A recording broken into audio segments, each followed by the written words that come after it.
Hi. E20 fuel గురించి మీరు వినే ఉంటారు.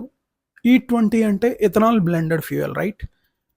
అంటే 100 ఎంఎల్ ఫ్యూయల్ మీరు తీసుకుంటే అందులో 20 ఎంఎల్ ఇథనాల్ ఉంటది. 80 ఎంఎల్ పెట్రోల్ ఉంటది. దాన్ని E20 ఫ్యూయల్ అంటాం.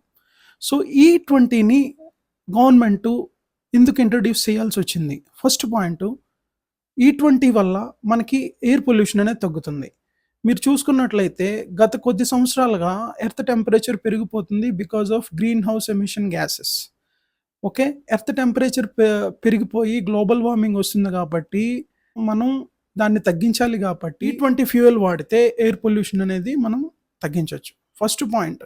సెకండ్ పాయింటు మనం ఇండియా క్రూడ్ ఆయిల్‌ని ఎక్కువగా ఇంపోర్ట్ చేసుకునే country.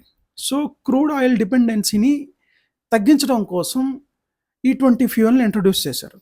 Central government all vehicle manufacturing కంపెనీస్‌కి 2021లోనే చెప్పింది. ఏమనంటే E20 కంపాటబుల్ ఇంజిన్స్‌ని ప్రిపేర్ చేయమని, మ్యానుఫ్యాక్చరింగ్ చేయమని చెప్పింది. 2022 తర్వాత వచ్చిన వెహికల్స్ అన్నీ కూడా E20 కంపాటబుల్ వెహికల్స్. కానీ 2022కి ముందున్న వెహికల్స్ ఏవి కూడా ఇథనాల్ కంపాటబుల్ కాదు. ఓకే. సో, ఇప్పుడు E20 కంపాటబుల్ కాకపోతే మన వెహికల్ మనకి నష్టాలేంటి?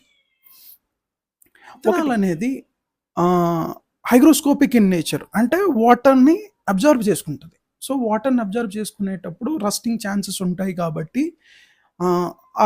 ఇంజిన్ డ్యామేజ్ అయ్యే ఛాన్సెస్ ఉంటాయి. రెండో పాయింట్ ఏంటంటే, సో, బిఫోర్ 2022 ఉన్నటువంటి వెహికల్స్‌కి ఇంజిన్ డ్యామేజ్ అయితే because of E20 insurance companies accept చేస్తాయా? డినై చేస్తాయా? అనేది ఇంకో క్వెషన్. సో, ఈ కొన్ని యూరోప్ కంట్రీస్ గాని తీసుకున్నట్లయితే వాళ్ళు కూడా E20ని ఇంప్లిమెంట్ చేశారు గానీ, మనంత ఫాస్ట్‌గా కాదు. ఈ 10 నుండి E20కి ట్రాన్సిషన్‌కి కొన్ని కంట్రీస్‌లో ఆల్మోస్ట్ 10 ఇయర్స్ పట్టింది. అలా కాకుండా మనకి చాలా వేగంగా E20ని ఇంట్రొడ్యూస్ చేశారు. సో, ఆహ్, అలా కాకుండా కొంచెం స్లోగా ఇంట్రొడ్యూస్ చేసుంటే బాగుండేది. అంతేకాకుండా మీరిప్పటికి కూడా యూరోపియన్ కంట్రీస్ కొన్ని చూసుకున్నట్లయితే వాళ్ళకి ఆల్ ఆప్షన్స్ ఉంటాయి. అంటే E10, E20 based on their engine vehicle engine.